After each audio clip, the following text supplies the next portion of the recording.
Hi there, Steve Stine here again. What I want to do now is I want to talk to you a little bit about basic fingerpicking. Okay? It's just going to be a basic pattern that you can start exploring if you've never done fingerpicking before.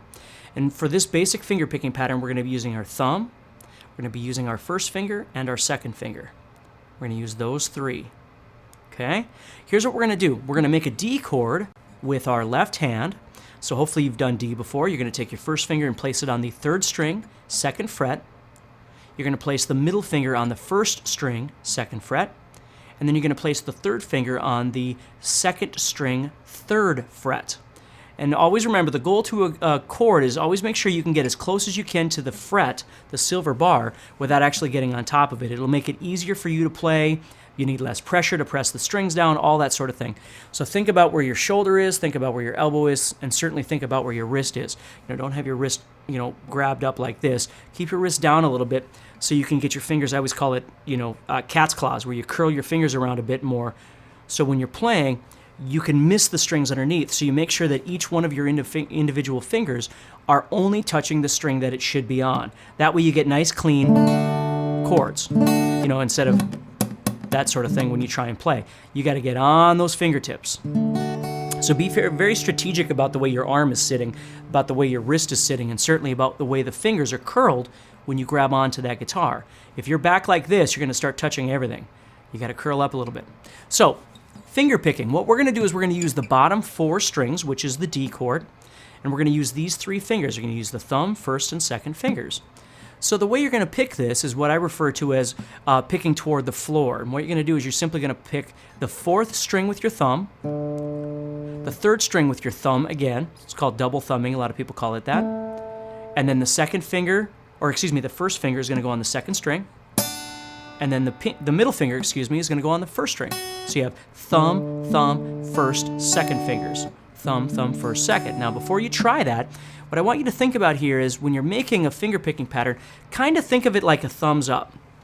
Okay? So what I'm doing is I'm coming across the guitar like this. I'm not sitting like this. I'm sitting more just kind of parallel with the guitar like this. Okay? And I've got my thumb out here with my other fingers kind of cut back here. And the reason is if I put them together, they run into each other. When you're trying to finger pick, you're going to keep running into each other. So the goal is to keep your other fingers kind of cut back here a little bit with your thumb out. So when if I pick all three of these fingers at the same time, see, this one still stays here and these two kind of come up there. So they're not running into each other like this. So what I'm going to do is I'm just going to kind of try and flow through here going thumb, thumb, first, second.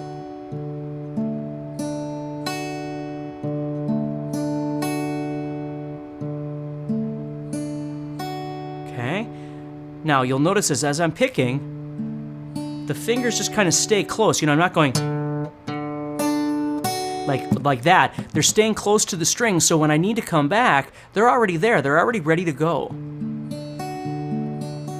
So your fingers are just sort of recoiling and getting back to the spot that they were in to get prepared to do the picking again. Okay? And again, speed has nothing to do with this. It does not matter how fast you do it. What matters is how well you do it. And the reason that that's so important is because if you can do it really well, chances are you can do it quite fast.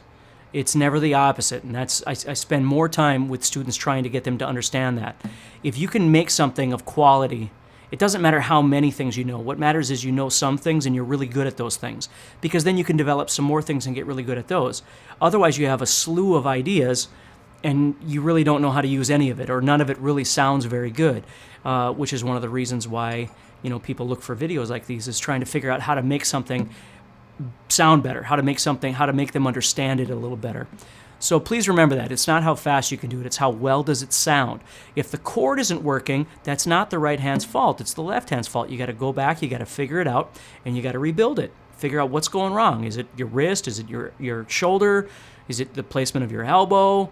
Are your fingers touching the wrong strings? Whatever it might be, you have to just kind of slow down and concentrate on that. Think about the finer things and then figure out what's happening there and then build it. Because it's not that you can't do it. That's something that I hear quite often too. It's more what's going wrong and how do you fix it. So we got our chord, we've got our picking pattern here. The other thing I want you to think about is the placement of your pinky on the guitar, Okay? Some people like to brace their pinky down onto the body of the guitar, or they'll kind of grab onto the first string, which in this case really won't work because we do have to pick that first string. So if we were grabbing onto the first string with our pinky, the string wouldn't work. So we got to scoot back a little bit with that pinky laying on the guitar. Okay? And the reason you're doing that is it's kind of like writing with a pencil. When you write with a pencil, you brace your palm down, or this side of your hand, I should say, the karate chop side of your hand. You put it down and you write with your fingers. You don't write up in the air like this. Okay? Well, we can't set the palm down because we'd be laying on the strings, and that causes a whole other story that we're not going to talk about right now. Okay? So what you can do is use your pinky to grab on. That sort of stabilizes the movements of your hand. See how I'm kind of grabbing on there with my pinky?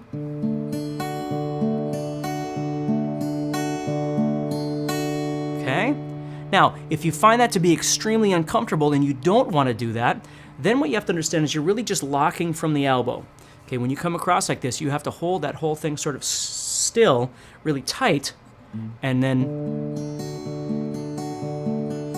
same thing, it'll work just fine. It's just whatever's more comfortable for you. Okay? So for now, don't worry about a bunch of other chords and things. Just use D, and the reason we're using D is because we have 4 strings that we can play that are adjacent to each other. And I can just flow towards the floor. So 4th string, 3rd string, 2nd string, 1st string, 4th string, 3rd string, 2nd string, 1st string. Just over and over and over. Don't worry about how fast I'm playing it. I'm just trying to show you the example of it. What you're trying to do is get comfortable with whether you're going to use the pinky, using these fingers to pick, whether you're going to be, tightening up from the elbow, trying to put your chord in the right place next to those frets, all of those sorts of things. And again, I can't stress to you enough, it's those things that you really want to work on, because once you get good at that, the rest of it all falls into place. So good luck with that. I will talk to you soon.